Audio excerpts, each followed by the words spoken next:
I'm a bit late on this video, but I'm going to review the McCulloch 1385 steamer. It's what I've been using for the past year and a half, 2 years, 2.5 years. I don't really know how long in my detailing business. Now I use it for both interior and exterior. Now before I get into the review, let me say that I did once own the VX5000, which is like 10 times more expensive. Let's see, the steamer is 200, the VX5000 was about 1,000 shipped to my house.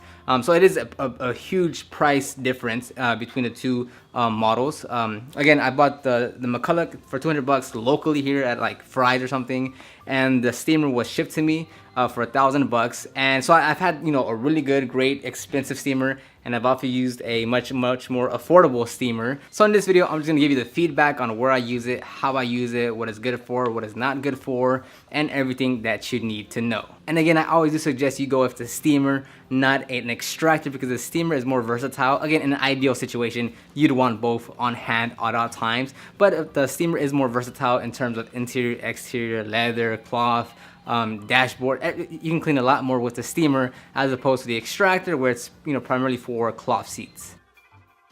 Alright, so this is the McCulloch MC1385 steamer. I've been using it for, like I said, 2.5-ish years. It heats up to 200 degrees Fahrenheit. Can I confirm that? No, but that's what the website says. It holds up to 64 ounces of water. It takes about 12 minutes. Again, these are the specs that I'm getting off the website. It takes 12 minutes to heat up.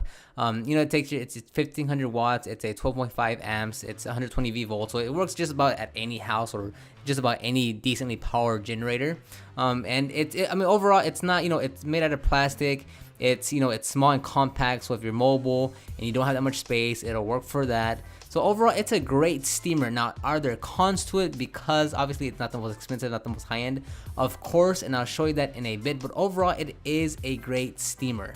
So for instance, one of the cons is if you start steaming before around 25 psi, then you'll get this problem where just about a lot of water, not much steam is coming out. And that's clearly a problem because you're going to be introducing a lot more water than steam. And again, this is when you're under 25 psi. So you're, you know, starting it a bit too early and you want to start steaming, but mostly water comes out. And it, you know, all it is just make sure you plug it up right when you get it, when you get to the job site or before you use it. That way, when it is time to use it, it's nice and steamed up at, you know, past 25 psi.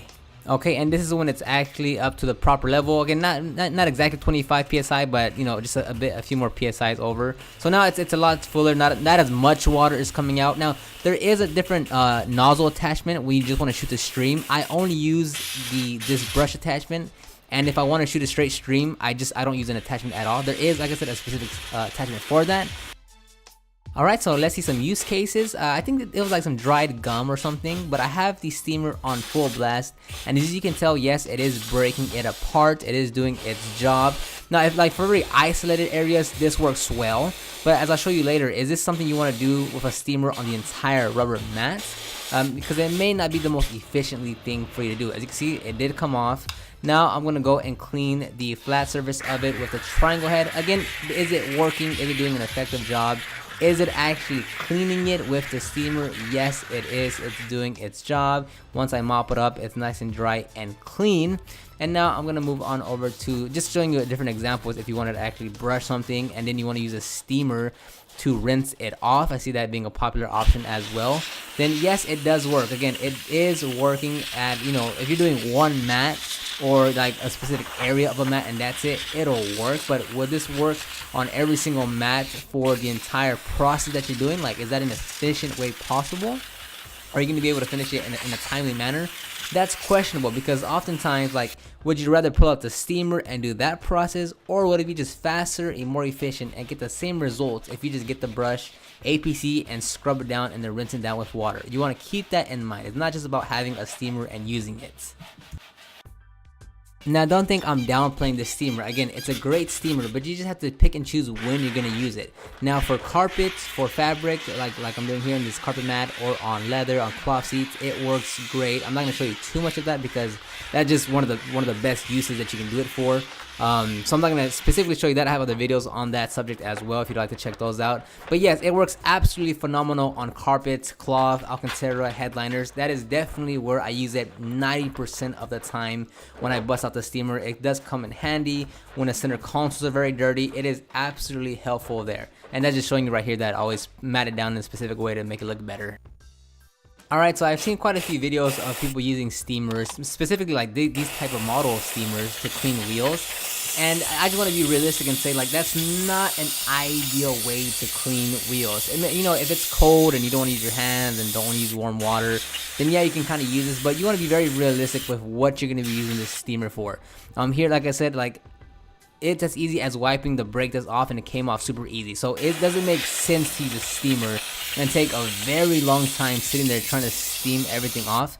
You know, again, it's all about picking and choosing when you want to use that steamer for the best results for while you're detailing it and to cut down your time. Again, hands down for the interior, the steamer works absolutely great. You can use the straight nozzle to shoot the dust out. You can use the carpet attachment or the triangle attachment with a towel to get basically any of the flat surfaces. I use this quite often. Now remember, I'm in Texas, so it gets pretty hot when it's, you know, 85 degrees outside, 60% humidity, while using the steamer. So I don't always use it when I'm outside just because it's already so hot. I don't want to add more heat to myself. But yes, for interiors, again, it's flat out a great steamer for a great price. The only part is when it gets to like the curved areas, you may not be able to use it because obviously you can't curve the triangle into the door panels. But overall, for interiors, it works great.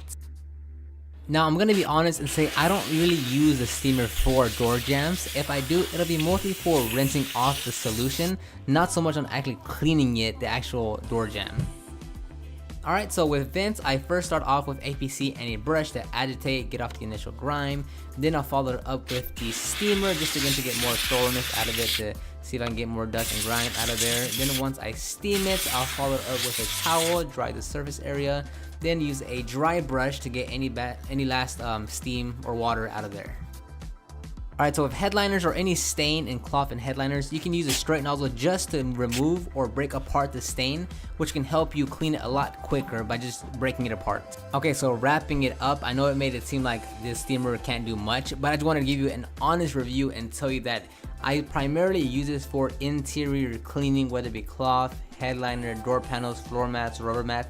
I specifically use it for the interior because honestly it's not that strong if you want to do like an entire engine cleaning with just a steamer, or you want to clean the entire wheel with just a steamer. It's not going to work out in your favor. Could higher end, more pricier steamers get that done? Absolutely. The VX5000 could clean the entire engine and wheels if you wanted to, a lot faster and with more with probably better results because it just has stronger PSI. But overall, with the price, right? The price is a big deal. I bought it locally.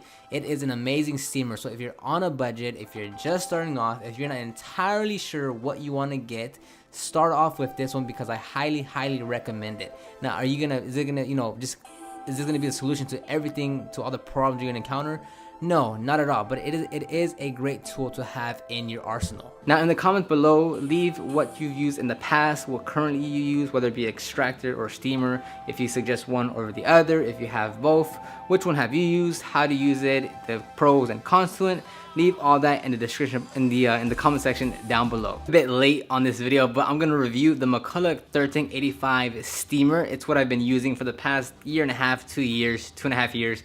I don't really know how long, in my detailing business. Now I use it for both interior and exterior. Now before I get into the review, let me say that I did once own the VX5000, which is like 10 times more expensive. Let's see, the steamer is $200, the VX5000 was about $1,000 shipped to my house.